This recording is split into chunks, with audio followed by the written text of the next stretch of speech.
isipin mo ganito. Isa kang middle-aged man.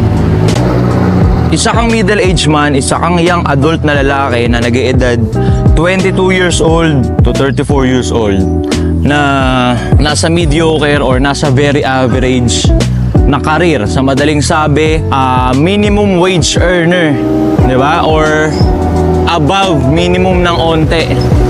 Kumbaga yung kinikita mo, sapat lang.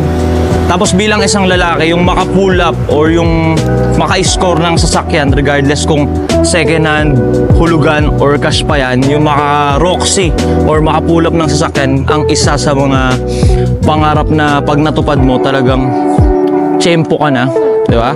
Bilang isang lalaki, hindi naman tayo, parang hindi nga tayo nag-matured. Lumaki lang yung laruan natin. Kumbaga nung bata tayo, naglalaro tayo na laruan, di ba? Pinapaingay natin. Lumaki tayo, sasakyan na, pinapaingay din natin.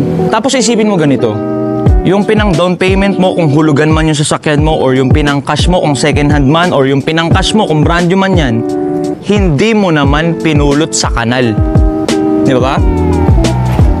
Yung pinambili mo ng sasakyan, hindi mo naman pinulot sa kanal. Yung ipang may maintenance nito, hindi mo naman pinupulot sa kanal. Yung ipang setup mo sa sasakyan mo, hindi mo naman pinupulot sa kanal.